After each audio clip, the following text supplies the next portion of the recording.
Қарамық ерекшелігі бір жылдық шөптіктес өсімдік, биіктігі 30-60 см. Жоғарғы бөлімдегі жуан буынды бұтақтары екі ашалы келеді. Жапырағы қарама қарсы орналасқан. Қандауыр формалы, түп жағы сабақты орап тұрады. Ашалы гүл шоғыры басында өседі. Гүлі солғын қызыл түсті келеді. Қауашақ жемісі жұмыртқа формалы, домалақ қара түсті болады. Өсетін орындары бидай егілген жерлерде, жол жағасында өседі. Жинау және өңдеу әдістері: тұқымы дәрі болады. Жазда тұқымы піскенде орып, тұқымын қағып алып, тазалап кептіреді. Шикідей немесе жарылғанша қуырып дәрі істейді. Емдік қасиеті: тәттілеу, кермек дәмді, жағымды райлы уысыз, қанды күшейтіп, етеккірді келтіреді. Сүт шығарады, ісікті қайтарады. Басты ем болатын аурулар және пайдалануы.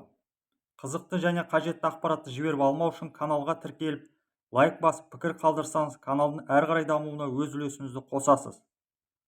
Бірінші, сүт шықпауға: қарамық 9 грамм, қоңырау бас 9 грамм, ашты қарбыз тамыры 12 грамм, дағур балдырған 9 грамм суға қайнатып ішеді. Екінші, сүт азаюға немесе сұйық шығуға: қарамық 9 грамм, аю балдырған 6 грамм, қоңырау бас 9 грамм, жаужұмыр 30 грамм, сарымия 30 грамм суға қайнатып ішеді.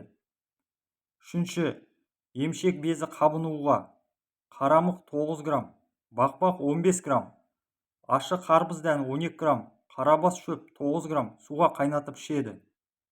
Төртінші, бел шойырылуға: қарамықты қуырып, талқандап 6 граммнан күніне 2 рет ішеді. Бесінші, етеккір тоқтағанда: қарамық 15 грамм, мақсары 9 грамм, шаптыл дәні 9 грамм суға қайнатып ішеді. Істелу мөлшері 4,5-нан 9 граммға дейін. Басты құрамы: сапонин, май, қант бар. Ескерту: жүкті әйелдерге ішуге болмайды.